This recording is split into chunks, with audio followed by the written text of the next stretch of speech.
everybody. Welcome back to another video. And today we are doing the Week 2 NFL review. It is currently 5:45 p.m. on Monday. So, our two Monday games are still going on. It's right now, there's 45 seconds left in the second quarter between Buffalo and Tennessee. Buffalo up 17-7, and there's 8 minutes 32 left in the first quarter between Minnesota and Philadelphia. Philadelphia leading 7-0 at the moment.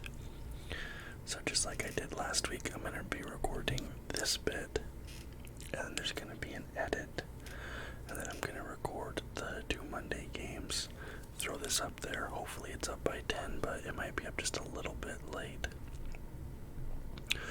I was not able to watch most of these games, unfortunately, this week. I was house sitting.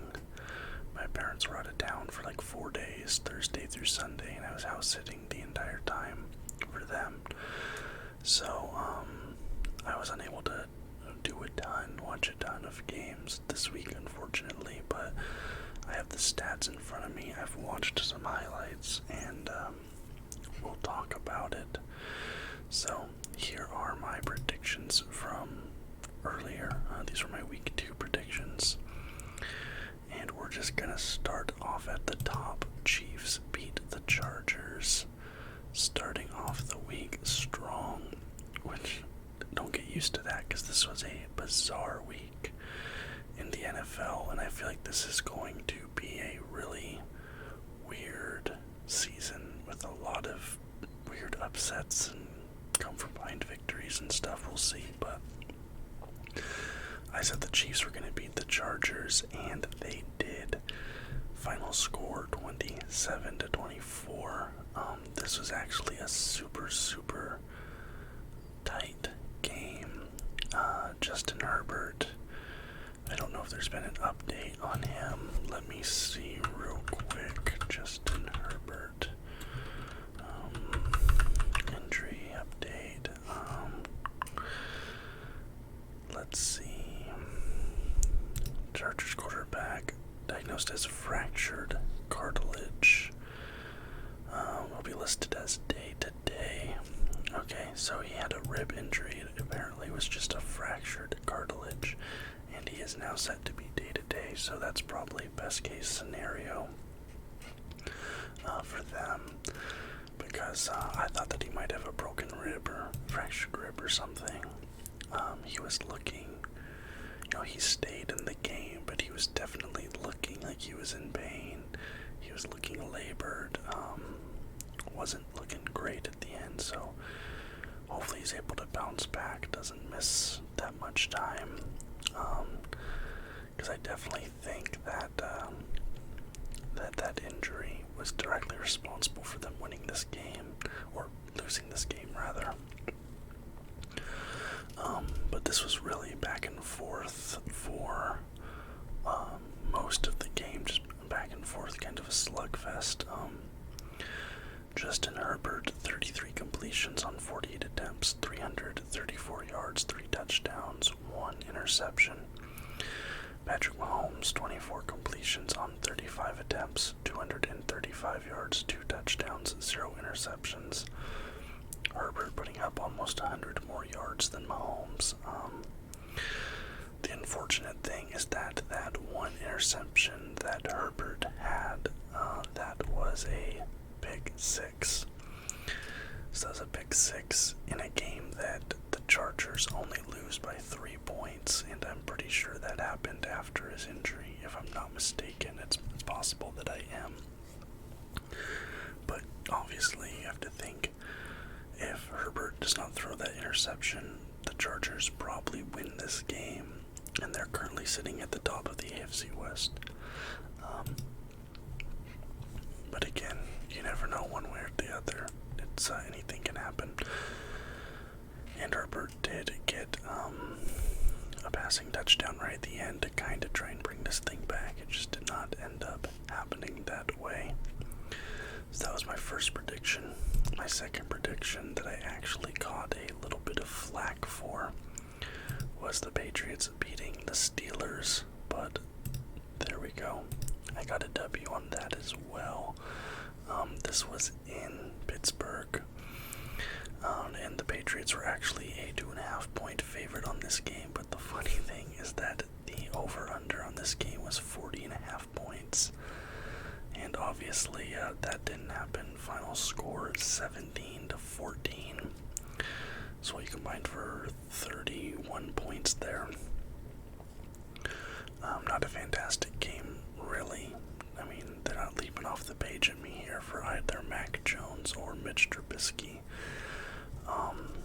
Mac Jones, 21 completions on 35 attempts, 252 yards, 1 touchdown, 1 interception. Mitch Trubisky, 21 completions on 33 attempts, so same amount of completions for 2 QBs here. 168 yards, 1 touchdown, 1 interception. So both of our QBs in this game going 1 TD, 1 interception. And since Najee Harris here, Najee Harris had 15 carries for 49 yards. But there's this tweet that was put out today, and it says Joe Burrow has been sacked for more yards this year than Najee Harris has rushed for. So obviously we're going to get to the Bengals later, but Joe Burrow has been sacked 13 times for 73 lost yards. Najee Harris has 25 carries for 72 yards. Just absolutely crazy, but that just, because Najee Harris, he is your running back for the Pittsburgh Steelers, so it made me think of that, obviously. Alright, now let's get to, I am perplexed.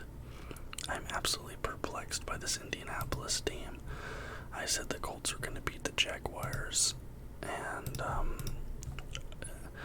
again, I unfortunately was not able to watch this game. I saw some of the highlights, but obviously the highlights are the highlights, not the lowlights, so I'm definitely missing part of the story that the full game would have given me.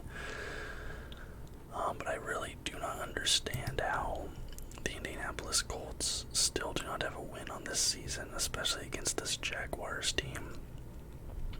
Coming into this, I think, I even said Trevor Lawrence hasn't showed me anything. He's not really impressed me.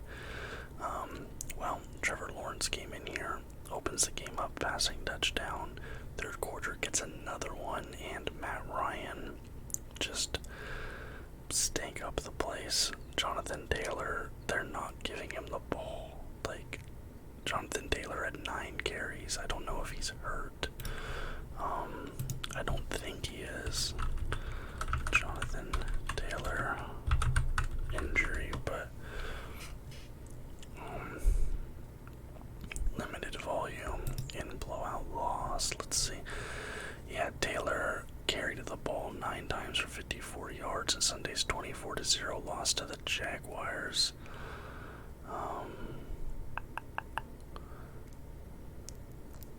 Let's see. It doesn't really say why they limited him. He only had 9 carries. Again, like you just said there, final score is 24-0. The Colts got completely shut out in this game. And they were a 2.5-point favorite, and this game had an over-under of 44.5. And they got shut out by the Jaguars. Matt Ryan, 16 completions on 30 attempts, 195 yards, 0 touchdowns, 3 interceptions. And I think he now holds the lowest quarterback rating of any quarterback this season with a 34.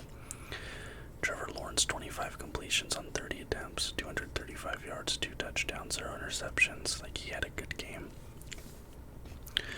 Trevor Lawrence decided to wake up and become who he was meant to be against this Colts team, but man, I don't know. It's like absurd. I don't understand what's going on with the Colts. Any Colts fans out there, guys have any insights here, but like coming into this season, I feel like they were predicted to be pretty good. They had a decent, it looked like they were on the upswing last season. They were definitely like a team to watch this season. People were saying Jonathan Taylor was going to be, top 3, top 5 running back in the NFL this season. But he's been lackluster. Matt Ryan's been lackluster. I just don't really, I don't really understand what's going on with the Colts. I wish I did. I wish they'd be better, but hey, good for the Jaguars, good for Trevor Lawrence, good for James Robinson, got some cool guys over there in Jacksonville, and that's a team that deserves to have some good stuff happen. I predicted that the Browns would beat the Jets, but then the worst loss, and one of the worst losses in NFL history, happened. Here's this tweet. The Browns had a 99.9% win probability with 1 minute and 55 seconds left to go in the game. This is one of the worst losses in NFL history when you add it all up. 99.9% chance to win, and they end up losing the game by 1. Final score 31-30 in favor of the New York Jets. Joe Flacco, I know there's like the whole meme about Joe Flacco being elite and all that stuff. I know it's like definitely been a meme in like NFL circles for years. 26 completions, 44 attempts, 307 yards, 4 touchdowns, 0 interceptions, 4 touchdowns for Joe Flacco.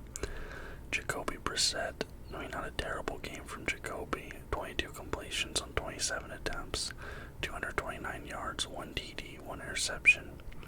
Their QB rating is pretty much the same between the two of them. It's just, again, this is one of those ones that I wish I'd watched this game.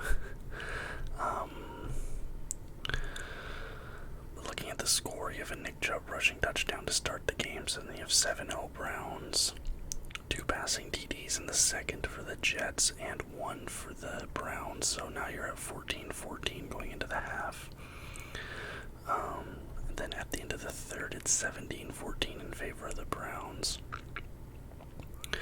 And then the Jets get a field goal at the start of the fourth, so 17-17, and then boom, 2 rushing touchdowns for Nick Chubb.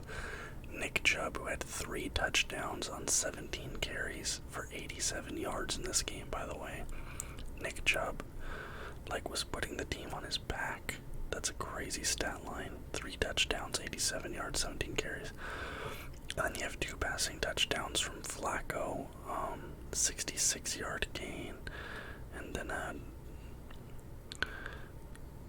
super short one, so it must have been an interception. Was that maybe Jacoby's interception? I'm not sure.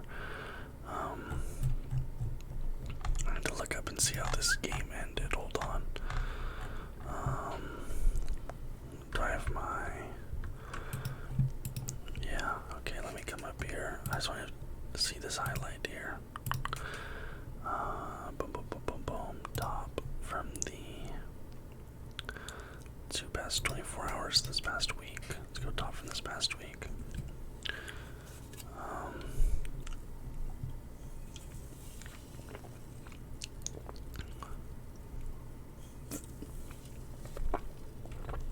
Okay. I'm trying to see.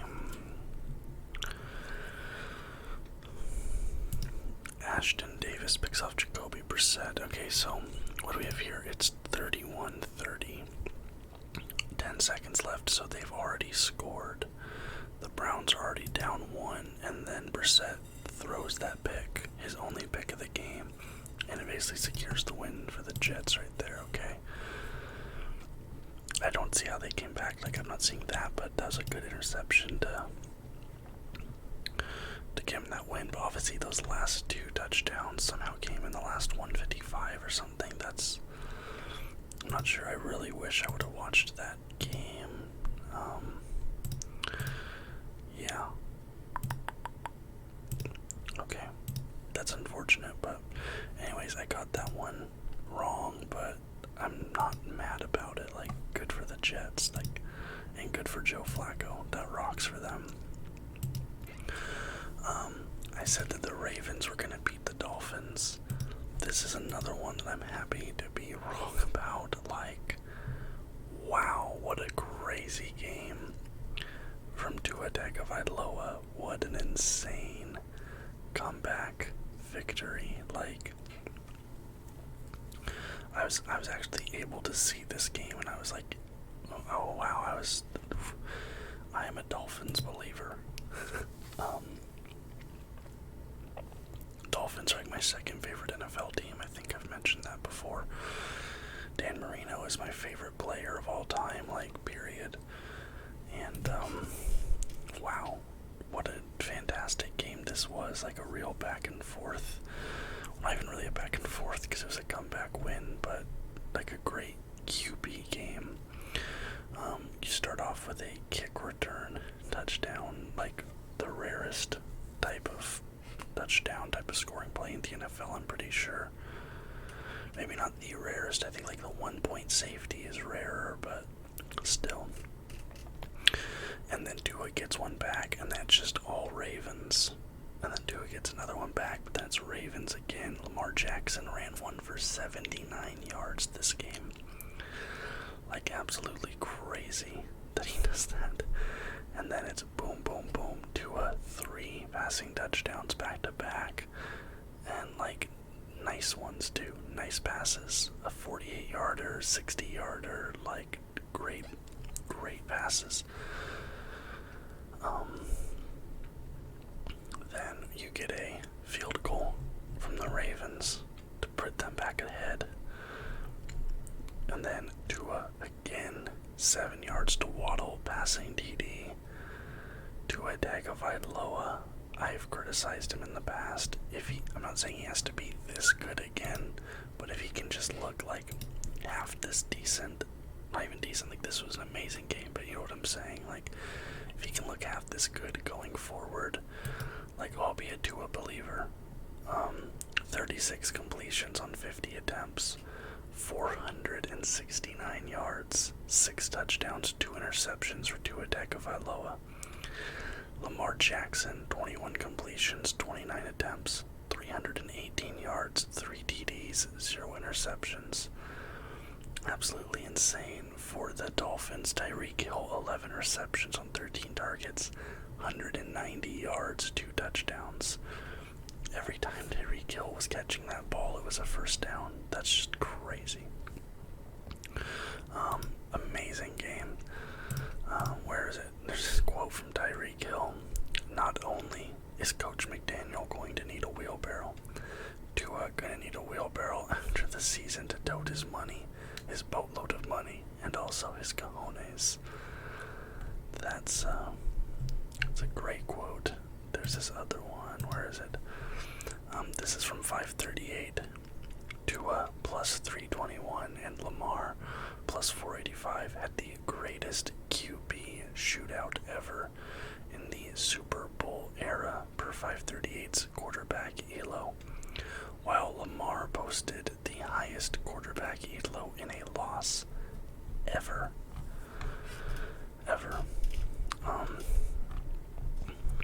Crazy game. Very entertaining. I was glad to actually be able to see that one. And I'm glad that the Dolphins are actually making some noise this year. Like I said, they're my second favorite NFL team. Like, anytime the Dolphins are doing good, I'm like feeling pretty happy. Like, yeah, let's go Dolphins. Yeah, 42-38. I'm not sure if I stated that or not. Just an insane game. Broncos beating the Texans. That was my next prediction.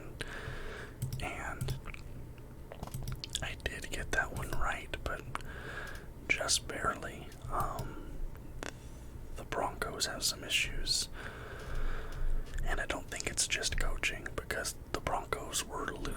this game against the Texans until the fourth quarter, and Russell Wilson looked really bad. He does not seem to be meshing well with this Broncos team. And he got booed by, Russell Wilson got booed by the fans in Denver, and the kicking unit got booed by the fans in Denver when they kicked a field goal on 4th and 1. Another field goal blunder from the new head coach in Denver.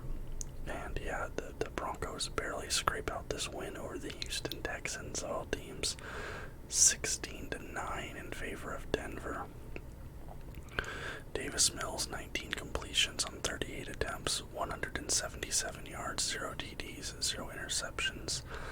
Russell Wilson, 14 completions, 31 attempts, 219 yards, 1 touchdown, 1 interception. And I can't find the stat right now. I don't have it pulled up, but I think I saw a stat that said Russell Wilson had his lowest completion rating of any game since he became a starter in the NFL in this game. He did not look great.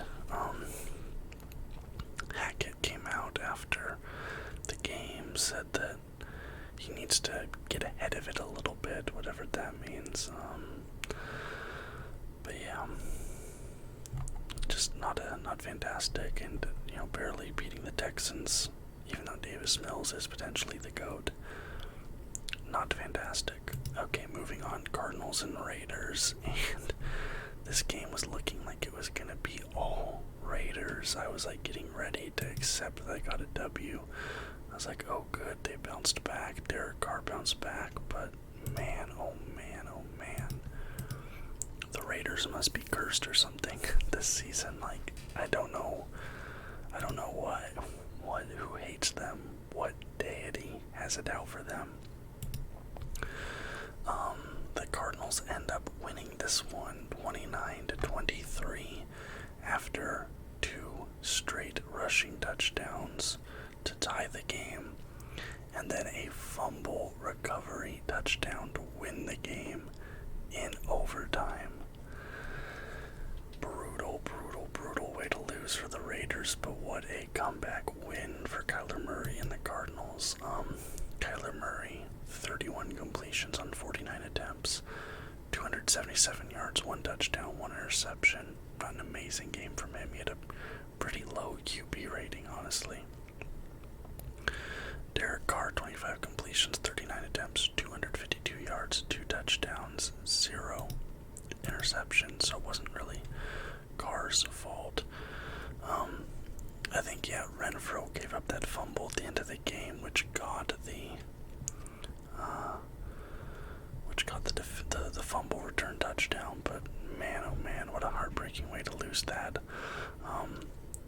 2 rushing touchdowns right at the end of the 4th, and then the 2-point conversion on both of those succeeds to get the W. So not only did they need the 2 touchdowns, they also needed the 2 2-point conversions. They got all of it, and they come from behind to beat the Raiders. Great comeback win for the Cardinals, but man, that has to be absolutely heartbreaking for the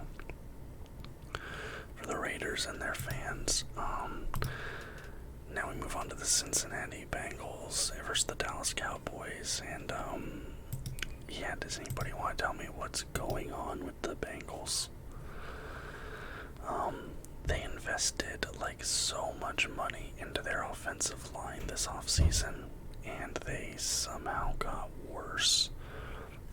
Cowboys win this game 20-17 with Cooper Rush starting at UB. Anytime you're oh, Joe Burrow played in a Super Bowl, one of the best young QBs in the league, plus a backup, you're okay, this is going to be, pencil this in for a Bengals victory. The Bengals are 0-2 to start the season after losing in the Super Bowl. I thought they would come into this season hungry, ready to compete, ready to prove people wrong. They looked amazing. They looked electric last season. And the Bengals just look bad now. They look lethargic. They look tired. That offensive line, even though they put in so much money, has somehow gotten worse. Joe Burrow has been, it's the Najee Harris thing. I already talked about that. Joe Burrow was sacked 51 times last season. The Bengals overhauled their offensive line. He is on pace to be sacked 111 times this season.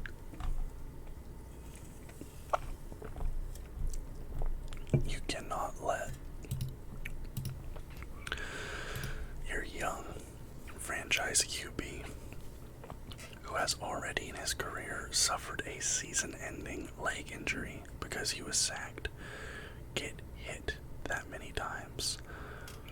And it's unacceptable to put that much money into upgrading your offensive line and have it somehow get worse like that. Genuinely, I don't understand how you let that happen. Joe Burrow, 24 completions on 36 attempts, 199 yards, 1 touchdown, 0 interceptions. Cooper Rush, 19 completions on 31 attempts, 235 yards, 1 touchdown, 0 interceptions. Just absolutely absurd. The Cowboys win by 3, but they got a field goal at the end, a 50-yarder to go ahead by 3. But even if they didn't get that field goal, this game would be going to overtime. Like, it's not like this was a blowout or anything, but if you're the Bengals, this should not be a game that goes even to overtime. The Bengals were a 7.5 point favorite in this game, and they lose by 3. Joe Burrow is having a really rough season. The offensive line's having a rough season, and somebody needs to figure it out before it is a lost season for the Bengals. Wow. It actually looks like the Eagles might beat the Vikings this game. That's crazy. 15 left in the second. Eagles are up 13-0. Just had to do a quick check on that. This was my upset prediction. I thought the Saints would beat the Buccaneers. Dead wrong on that one. My predictions were terrible this week. Terrible. And the worst part is that this was a very winnable game for the New Orleans Saints. Tom Brady did not play a very good game. Obviously, there's a lot of stuff going on in Tom Brady's personal life at the moment. Reports that him and his wife are living separately, perhaps even getting a divorce because, he won't retire. Really bad game from Brady. He looked frustrated. At one point, he broke an iPad. But they still get the win, 20-10. Tom Brady, 18 completions on 34 attempts, 190 yards, 1 TD, 0 interceptions. Jameis Winston, unfortunately, looked like Tampa Bay Jameis Winston. He looked like the Jameis Winston of old. 25 completions on 40 attempts, 236 yards, 1 TD, 3 interceptions. One of those interceptions was a pick 6, so that's no good. This game also featured a fight, which is kind of funny. I think was it John Boy or somebody broke down the lip reading on the fight, and I think it was it Evans? Was it Evans? Let me take a look. Mike Evans. He said, that's Tom Brady. What do you expect me to do? I don't know what triggered the fight, but, pretty funny. He's like, dude, I don't have a choice. That's Tom Brady. But yeah, I really thought the Saints would get an upset here because the Buccaneers, in my opinion, did not look that great week 1. I don't really think they looked that great this week either, but the Saints just couldn't get it done, and Jameis throwing 3 interceptions is just really not good. You hate to see that come back into his game because he had really worked the last couple seasons to get better with that, but just did not end up happening. Did not go his way. Alright, I said the Giants would beat the Panthers, and I'm back in the win column, thankfully, mercifully. Giants beat the Panthers. Baker Mayfield, not only can he not catch a break, he does not look that great since leaving Cleveland. He definitely kind of looks like he's taken a step back here. not that this was an amazing game, but the Panthers were favored. But the final score is 19-16 in favor of the Giants. Christian McCaffrey went out there at an absolute beast of a game, but Saquon Barkley was sticking with him. Saquon Barkley looked, every bit as good in week 2 as he did in week 1. Yeah, just a really, really rough loss for Carolina. This game featured a ton of field goals. 1, 2, 3, 4, 7 field goals in this game between the two teams. 19-16 is your final score in MetLife. Baker Mayfield, 14 completions on 29 attempts. That's pretty rough. 145 yards, 1 TD, 0 interceptions. Daniel Jones, 22 completions on 34 attempts, 176 yards, 1 touchdown, 0 interceptions. Yeah, what's funny is the only passing touchdowns for both QBs came in the third quarter, but not a barn burner by any stretch of the imagination. But hey, the New York Giants are 2-0. They're starting off the season with 2 wins, and they're second in the NFC East. Who's leading our NFC East?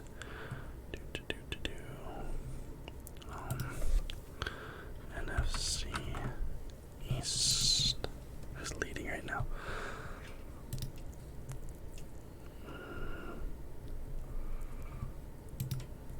That is the Giants. I don't know why it says that they're second. They're leading. There you go. Alright, I said the Lions would beat the Commanders. Thankfully, I get another one correct. But man, oh man, I was getting just host this week. Jared Goff. Carson Wentz had a great game too. You have Wentz versus Goff. That's a what's the word I'm looking for? That's like a high-level QB matchup from 2-3 years ago. 36-27 is your final score in favor of the Lions. Carson Wentz, 30 completions on 46 attempts, 337 yards, 3 touchdowns, 1 interception. Jared Goff, 20 completions on 34 attempts, 256 yards, 4 touchdowns, 0 interceptions. What was that? There's nothing here. That's interesting on the play-by-play, but it says Carson Wentz steps back to pass. Carson Wentz sacked at the Washington end zone for -5 yards. Carson Wentz fumbles out of bounds. Safety, okay. So they got a safety there. That's if they didn't have a picture or anything for what happened there and didn't have any title, but okay. Yeah, so Washington was actually 1.5 point favorite in this game as well, but the Lions were just all over them. What's this? Yeah, the Detroit Lions are averaging a league-leading 3.8 yards before contact per rush. They currently have the best offensive line in the NFL. That's nuts. They're not even getting touched for almost 4 yards. Just a crazy, crazy good offensive line. That means you're also giving Goff a lot of time in the pocket. We had DeAndre Swift for the Lions, 56 yards off of 5 carries. That's 11.2 yards per carry. That's crazy, just moving the ball down the field. Alright, Falcons at Rams. I said the Rams were going to win, and they did, but this game was also way, way tighter than it had any right to be. The Rams were a 9.5 point favorite, and they ended up only winning by 4. Final score 31-27. Yeah, and Stafford had another big heavy game. So they had 31-27. Marcus Mariota, 17 completions on 26 26 attempts, 196 yards, 2 touchdowns, 2 interceptions. Love seeing my guy Mariota getting playing time anywhere, even if it's, with the Falcons who are losing. Matthew Stafford, 27 completions on 36 attempts, 272 yards, 3 touchdowns, 2 interceptions. The end of this game is crazy. Passing touchdown to Mariota, blocked punt return touchdown. Dixon punts yards to Los Angeles 41. Anderson blocked the kick. Carter recovered the blocked kick. Carter for 26 yards, touchdown, and then the 2-point attempt succeeds. And then they also get a safety against the Rams. So at the end, it was pretty much all defense scoring those points there. But that's just crazy. But yeah, 17 points in the fourth compared to 3 for the Rams. Or 17 points to the Falcons, rather. But that's crazy ending to the game. Yeah, the game should not have been that tight. It seems like they got a little bit sloppy there at the end. Okay. Seahawks versus Niners. I said the Niners were going to beat us no problem, and they did. I don't really have too much to say about this game except for, Trey Lance ended up getting hurt, broken ankle, and it seems like he's going to be out the rest of the season. Jimmy G is going to be your starter the rest of the season. I said that Garoppolo was going to be your starter by week 4. I think I said that. If the Niners want to win games, they need Jimmy G in there, and he came in there and won them this game this week. I mean, not that it's hard. The Seahawks aren't going to be good. I'm more than happy with that one victory we got against Denver, but 27-7 is your final score. Geno Smith, 24 completions on 30 attempts, 197 yards, 0 TDs, 1 interception. Jimmy Garoppolo, quick sip of my drink here. Jimmy Garoppolo, 13 completions, 21 attempts, 154 yards, 1 TD, 0 interceptions. Although, I talk about also Jimmy G had a rushing touchdown, QB sneak. I talk about a kickoff return being the rarest scoring play. This one might be rare, I don't know. Michael Jackson, which amazing name.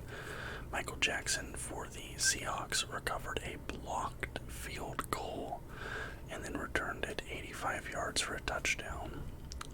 You don't see many blocked field goals, at least I haven't. So that was kind of cool seeing that. But, obviously in the end it didn't really matter. But, like I said, we're playing with house money right now. And finally, for this first bit of the video, before I recorded the second half and edited in talking about the Bills and the Eagles games, I said the Bears were going to beat the Packers. This was another, upset I was trying to do. Obvious upset. I thought Rodgers did not look great week 1.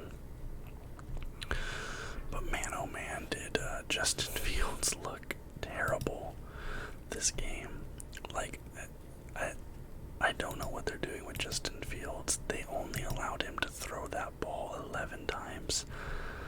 Final score 27-10 in favor of the Packers, but Justin Fields, 7 completions on 11 attempts. He only threw the ball 11 times. 70 yards, 0 touchdowns, 1 interception. Aaron Rodgers, 19 completions, 25 attempts, 234 yards, 2 touchdowns, 0 interceptions. That's crazy. Justin Fields also had a rushing touchdown, but the second quarter, you get 3 touchdowns for the Packers, right? So by the time you're into the second half, the Packers are leading 24-7. You need your quarterback to start throwing the ball more at that point because you need to make up the difference. You need to move the ball further down the field. I don't understand how you can be losing the game by 21 points and still have your starting franchise quarterback in Justin Fields only end the game with 11 attempts. Like, what's happening there? Why aren't they letting Fields throw the ball? I don't follow the Bears. These games happen in a different time zone for me, so I don't really watch them, but any Bears fans out there, like, why are they not letting Justin Fields throw the ball? Especially when you're already losing. That doesn't make any sense to me. But anyway, I'm going to put an edit right here, and then we're going to come back in probably, an hour or so to talk about the Bills-Titans game and the Eagles-Vikings game.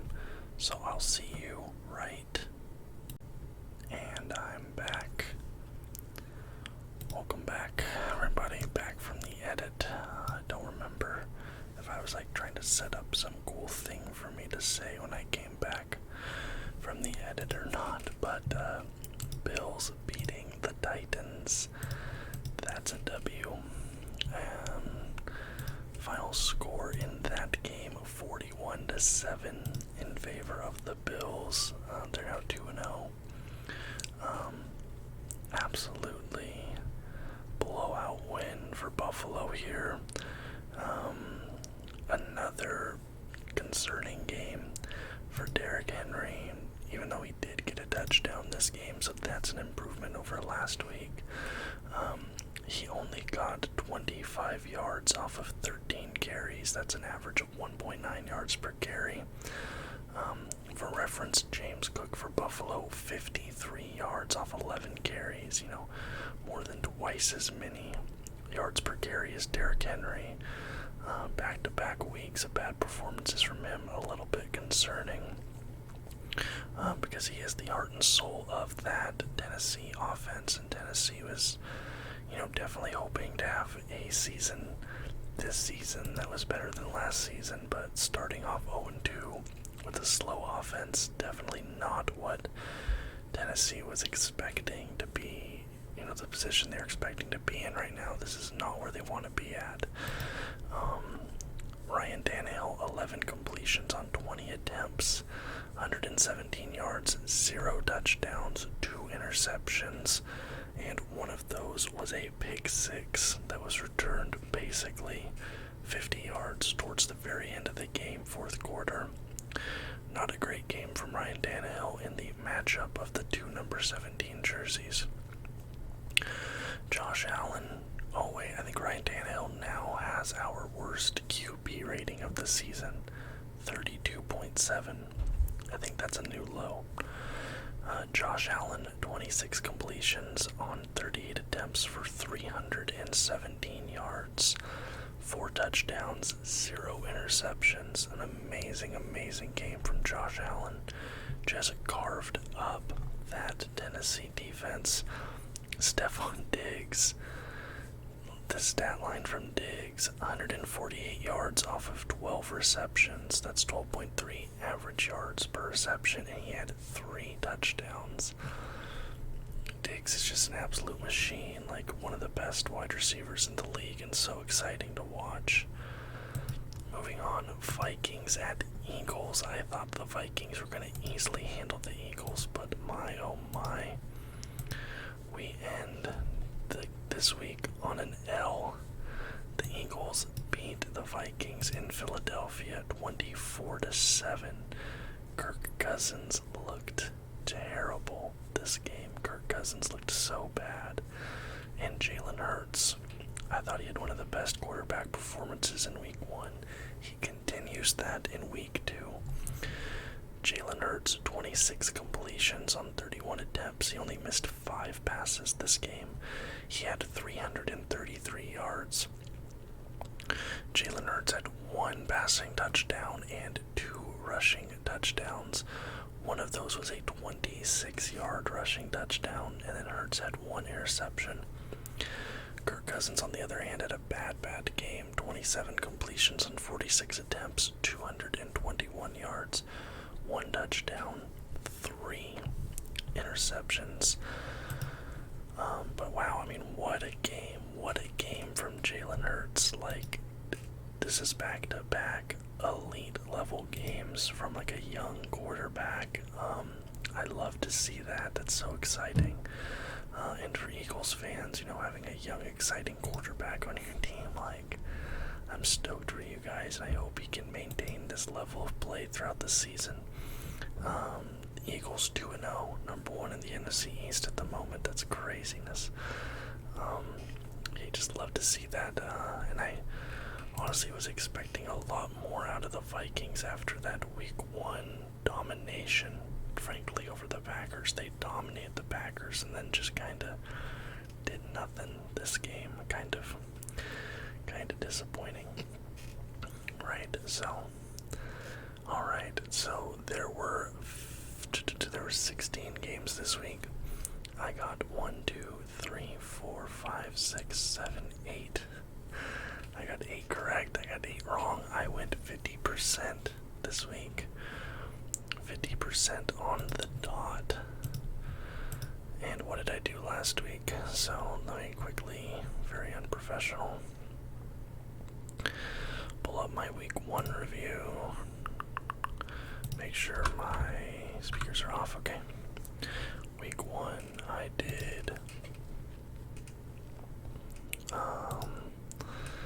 8.5 out of 16, so I'm at 16.5 out of 32. 16.5 out of 32. Right, that is my overall season record. And if I go to my calculator, 16.5 divided by 32 is 52% correct.